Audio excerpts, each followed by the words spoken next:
నిడుముక్కల కొంచెం రీజనబుల్ ప్రైజెస్లో సిఆర్డిఏ లిమిట్స్కి దగ్గరగా ఉన్న విలేజ్ నిడుముక్కల. ఇక్కడ జాగ్రఫికల్ అడ్వాంటేజ్ ఏంటంటే ఈ village Guntur to Amaravati road మీద ఉంటుంది. ఇది గుంటూరు నుంచి 15 మినిట్స్, క్యాపిటల్ ఏరియా నుంచి కూడా 15 మినిట్స్ దూరంలో ఉంటుంది. This village is inside the proposed outer ring road. Previous term of TDP, that is 2014 to 19లో నిడుముక్కల్లో ఉన్న ఈ కొండని ఒక బయోడైవర్సిటీ పార్క్ కింద మారుద్దామని అని చెప్పి ప్లాన్ చేసి రిపోర్ట్ కూడా రిలీజ్ చేసింది.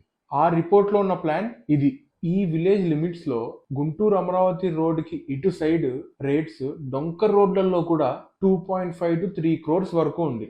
బట్ ఇదే రోడ్ కి మనకి ఇటువైపు ఎక్కర్ 1 crore కి వస్తుంది. క్యాపిటల్ రీజన్ కి ఇంత దగ్గరలో ఎక్కర్ 1 crore నడిచే ల్యాండ్స్ ఏమైనా ఉన్నాయంటే ఇవే. ఇక్కడ డిసడ్వాంటేజ్ ఏంటంటే గుంటూరు టు విజయవాడ వెళ్ళే నేషనల్ హైవేకి ఇది చాలా దూరం. సో ట్రెడిషనల్ డెవలప్మెంట్ ఇక్కడ వరకు రావాలంటే చాలా కష్టం. బట్ అమరావతి క్యాపిటల్ రీజన్ ని డెవలప్ చేస్తే ఇక్కడ ల్యాండ్ రేట్స్ పెరిగేదానికి చాలా ఛాన్స్ ఉంది.